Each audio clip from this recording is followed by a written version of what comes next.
Hi అండి, నమస్తే. Welcome back our channel. ఈరోజు ఎంతో కమ్మగా ఉండే కందిపప్పు ములక్కాయ చారు చేసి చూపిస్తానండి. పప్పుచారు చాలా పలుచగా ప్రిపేర్ చేసుకునేలా చూపిస్తాను. రుచి అయితే చాలా బాగుంటుంది.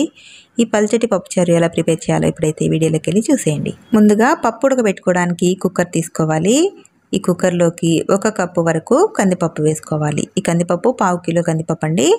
దీంట్లో నీళ్లు వేసి 1-2 సార్లు శుభ్రంగా పప్పు అంతా కూడా క్లీన్ చేసి వాటర్ తీసేసుకుని మనం కందిపప్పు ఏ కప్పుతో తీసుకున్నామో అదే కప్పుతో 2 కప్పుల వరకు పప్పు ఉడకడానికి సరిపడా నీళ్ళు వేసుకోవాలి. 2 కప్పులు అయితే సరిపోతుంది.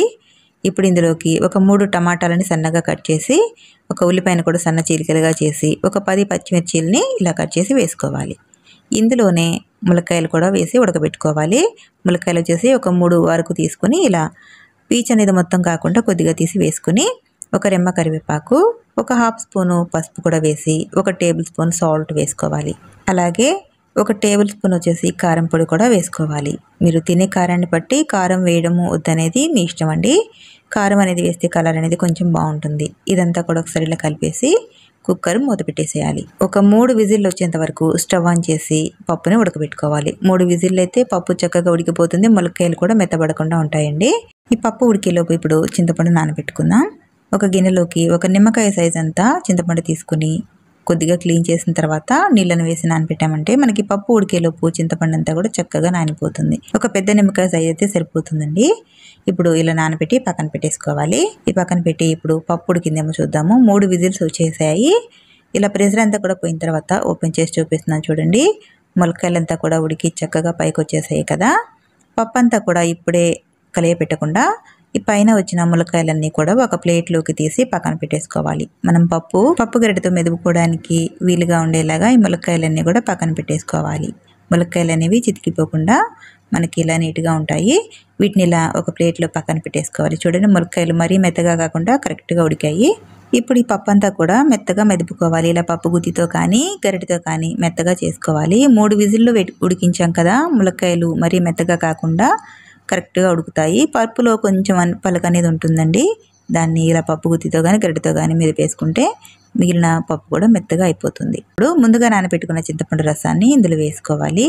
ఇలా వేసిన తర్వాత ఇదే చింతపండులో మరికొద్దిగా వాటర్ వేసి మిగిలిన చింతపండు రసాన్ని కూడా వేసేసుకోవాలి.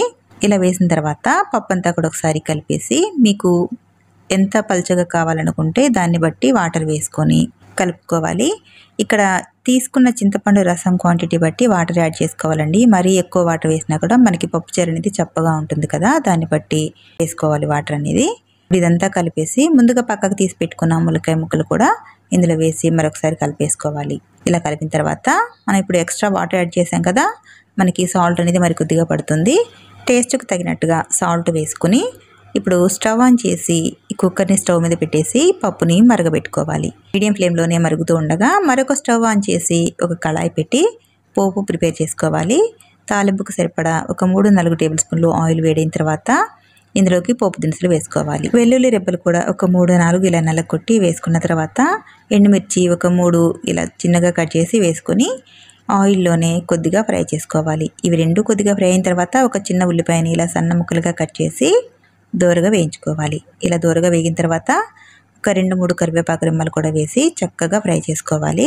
ఈ కరివేపాకు అంతా కూడా వేగిన తర్వాత ఇదంతా చూడండి చక్కగా మీడియం మంట మీదనే చక్కగా అన్ని దోరగా వేయించుకున్న తర్వాత ఇంగువ వేసుకోవాలి. ఇంగువ వేసుకున్నామంటే మనకి పప్పుచారు చాలా బాగుంటుంది. 1/2 స్పూన్ వరకు ఇంగువ వేసి మరుగుతున్న పప్పులోకి తాలింపు వేసుకోవాలి. ఇలా తాలింపు వేసిన వెంటనే మూత పెట్టేసి ఉంచామంటే తాలింపు అంతా కూడా పప్పుకు పట్టి చక్కటి ఫ్లేవర్ వస్తుందండి. చూడండి, ఇప్పుడు ఒకసారి మూత తీసి కలిపి చూపిస్తున్నాను. ఇలా తాలింపు వేసిన తర్వాత మీడియం మంట మీదనే ఫ్లేమ్ ఉంచేసి పప్పుని 2-3 నిమిషాల వరకు మరగపెట్టుకోవాలండి. తాలింపు వేసిన తర్వాత ఇలా మరిగించామంటే పప్పు అనేది చాలా బాగుంటుంది. ఇలా మరిగిన తర్వాత స్టవ్ ఆఫ్ చేసి వేరే బౌల్లోకి సర్వ్ చేసుకున్నామంటే మనకి ఎంతో టేస్టీగా ఉండే కమ్మటి పల్చటి పప్పుచారు రెడీ అయిపోతుంది. ములక్కాయ పప్పుచారు చాలా చాలా సింపుల్ గా టేస్టీగా ప్రిపేర్ చేసుకోవచ్చండి. చూసారా ఎంత చక్కగా పల్చగా వచ్చిందో. పప్పుచారు అయితే చాలా రుచిగా ఉంటుందండి. ఈ ప్రాసెస్ లో మీరు కూడా ఒకసారి తప్పకుండా ట్రై చేయండి. ఈ పల్చటి పప్పుచారుని రుచి అయితే అద్భుతంగా ఉంటుంది. ఈ వీడియో కనుక మీకు నచ్చితే ప్లీజ్ ఒక లైక్ చేయండి, మరి కొంతమందికి షేర్ చేయండి. Subscribe to my YouTube channel. Thank you.